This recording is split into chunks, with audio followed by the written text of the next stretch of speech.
Welcome to the Full Moon Film Buff, episode 50. We're going to talk about Deathmoon from 1978. I watched this on YouTube. I had not seen this before.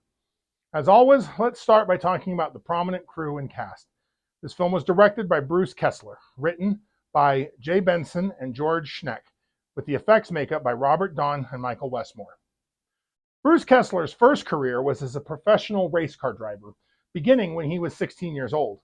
Bruce has a grim Hollywood trivia connection since he was the last person to speak to James Dean before the iconic actor died in the infamous car crash in 1955. Bruce moved on to filmmaking after recovering from his own crash-related coma in 1959. Writer George Schneck's most influential output was as a writer and producer for the television series NCIS. I previously discussed Michael Westmore in relation to Scream of the Wolf. I learned about Robert Don researching this movie, but I should have known about him before. He is often credited as Bob Don. He had a career lasting over 30 years. Bob was also, like Michael Westmore, from a family of makeup artists. Bob's father is Jack Don, who did The Wizard of Oz. Bob's brother, Wes Don, and his son, Jeff Don, are also both Hollywood makeup artists. Bob was also a decorated fighter pilot from World War II. After looking at their filmographies, this family had a huge impact on the movies that I loved as a kid. I wish I'd known about them sooner, but better late than never, right? The cast includes Robert Foxworth as Jason Palmer, Joe Penny as Rick Bladen, Barbara Trentham as Diane May, Dolph Sweet as Lieutenant Russ Court, and Charles Hayde as Earl Wheely. Robert Foxworth has over 100 credits as an actor in both film and TV. His longest running role was on the series Falcon Crest. I remembered Joe Penny from his starring role in Jake and the Fat Man. Barbara Trentham's first career was as a model. She then acted for almost a decade in the 70s before becoming an artist and painter. Dolph Sweet played a lot of cops in his career. He was in the Air Force in World War II and was shot down and captured. He spent 2 years as a prisoner of war in Germany. His death from cancer was incorporated into the final fate of the character he was playing at the time, Police Chief Carl Kaninsky, on the sitcom Give Me a Break. Charles Hayde started his career as an actor. In the 90s, he began directing, although he has continued to act as well. Weirdly, the werewolf part of this movie was less engaging to me than the hotel thief subplot. It's not a laughably bad movie, it's just a little too tame, a little boring. It just didn't pull me in. Honestly, I feel a little like we've reached a plateau in werewolf movies at this point. Luckily, we are almost to the 80s and the storytelling and technological explosions they bring. Hang in there, we'll get there. I don't know if I would recommend this movie, but I also wouldn't try to talk a die-hard lycanthropic fan out of watching it. Now let's review the synopsis. Okay, this score might get old fast. Jason Palmer is troubled by bad dreams of the worst Hawaiian luau ever. He wakes in a cold sweat in an LA office. His doctor prescribes a vacation.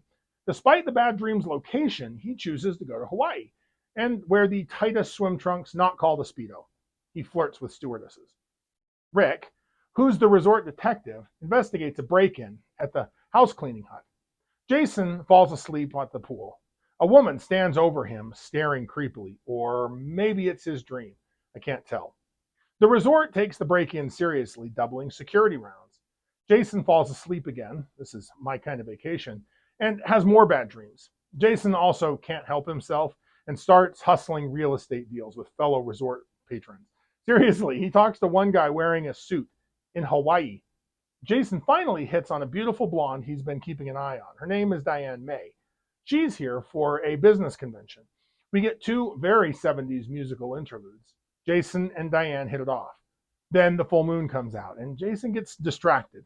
Also, Diane eerily guesses all about Jason's life. Jason excuses himself. He hides in the vegetation and scares a couple making out. They run and get resort security, but Jason is gone before they get back. The only clue is a deep claw mark in the palm tree. The next day, Jason tells Diane to apologize. She blows off the convention to spend the day with him. Some guy is making keys, probably off impressions stolen from the house cleaning hut. Jason visits a doctor who concurs with his home doctor. He's got severe anxiety. Out on the street, Jason runs into the woman who's been staring at him in his dreams. She delivers some impressive stink eye. Jason and Diane visit a church while being tourists. Turns out Jason's great-grandfather was a Christian missionary at this church 100 years ago. He was in Jason's bad dreams as well. The pair have a lovely day together that ends at a luau. A random tourist lady exposits the locals are doing an animistic ritual dance. It used to be done around a secret altar until Christian missionaries destroyed it. The locals curse the missionary and all their descendants. That cannot possibly be a coincidence. Jason and Diane bug out and they go to a restaurant. Creepy lady follows them. Guy who made the keys uses them to break into rooms and steal stuff. Jason makes plans with Diane for tomorrow. Rick is hitting it off with the stewardess when the full moon rises. He leaves her to do a security check.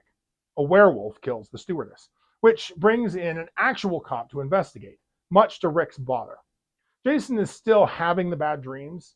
Local police and EMTs cover up the murder to keep tourists from panicking. Detective Cork questions Jason, who doesn't remember anything. Rick questions the resort staff. Rick's boss wants him focused on the thefts, which is a fair point. Jason and Diane spend another beautiful day in paradise. Time for the third musical interlude. A very pretty forensics expert named Julie shows up to help Cork and Rick. Jason and Diane hook up. They also make plans to visit a secluded romantic spot on the other side of the island. They discuss the birthmark Jason has that matches his ancestor's scar. Interesting choice for pillow talk? Meanwhile, the thief is bold enough to rob people while they're asleep. Rick chases him through a costume party. Rick runs into the werewolf, but thinks he's just a guest in costume. Then the resort singer shows up dead. Cops can't keep a lid on this death. Jason returns to the island doctor since his dreams are not decreasing.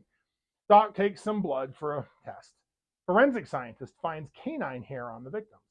The resort is getting loads of cancellations. Diane has business meetings in the evening. The thief strikes again and gives security the slip. Again, when he goes into Jason's bungalow, he finally meets the werewolf and dies. However, there is no body in the room in the morning. No sign at all of the violence. Turns out housekeeping cleaned the room. The thief's body is found floating in the ocean, with all the evidence needed to convict him. Security found another body on the golf course. The island doc shows up with Jason's test results. He tells Rick something mysterious is wrong with Jason. Jason is having weird flashbacks as he and Diane head to the Paradise Retreat.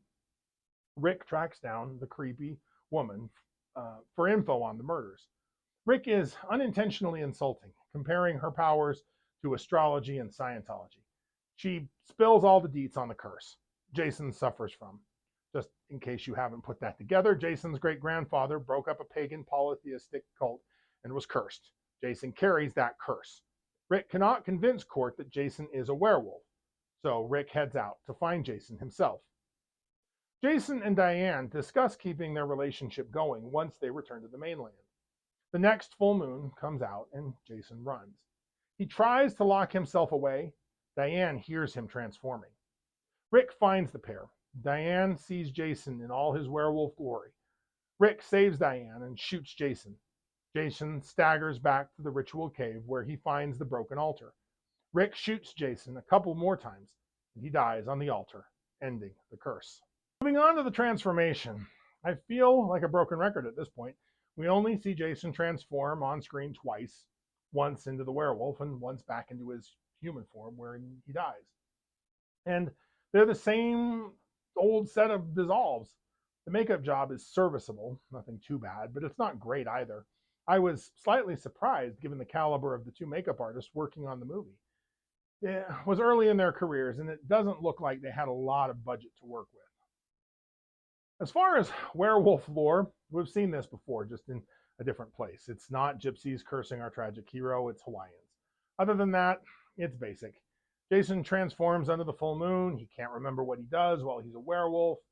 No mention of silver in this movie, or indication the curse can be inflicted on others with a bite. Werewolf Jason does seem to move the body of the thief, a fairly large man, without help, so the werewolf is stronger than a normal man, but we don't know how much stronger. As far as themes go, I did a little digging and found little evidence for a Polynesian lycanthropic legend, i.e. normal humans who change in forms into beasts. On top of that, my research indicates there are no large land-based predators on the Hawaiian Islands, so this movie isn't drawing on any pre-existing mythology or lore. The filmmakers just wanted to set a werewolf movie in a tropical paradise, so the attractive actors could walk around in skimpy swimsuits. This is, in fact, what happened.